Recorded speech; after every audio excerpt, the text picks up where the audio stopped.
আগামী ৮ জুলাই চীন সফরে যাচ্ছেন প্রধানমন্ত্রী শেখ হাসিনা। দ্বিপাক্ষিক এই সফরে অর্থনৈতিক সহযোগিতা নিয়ে আলোচনা করবে ঢাকা বেইজিং।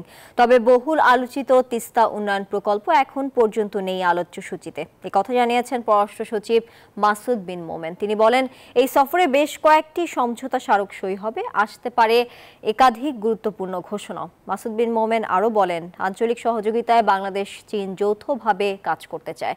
দুই দেশের কৌশলগত সম্পর্ক আরও শক্তিশালী হবে শীর্ষ নেতৃত্বের এই সফরে। পররাষ্ট্র সচিব মনে করেন, প্রধানমন্ত্রীর চীন সফর অন্য কোনো দেশের সাথে দ্বিপাক্ষিক সম্পর্কে প্রভাব ফেলবে না। দ্বাদশ জাতীয় সংসদ নির্বাচনের পর এটি প্রধানমন্ত্রী শেখ হাসিনার প্রথম চীন সফর।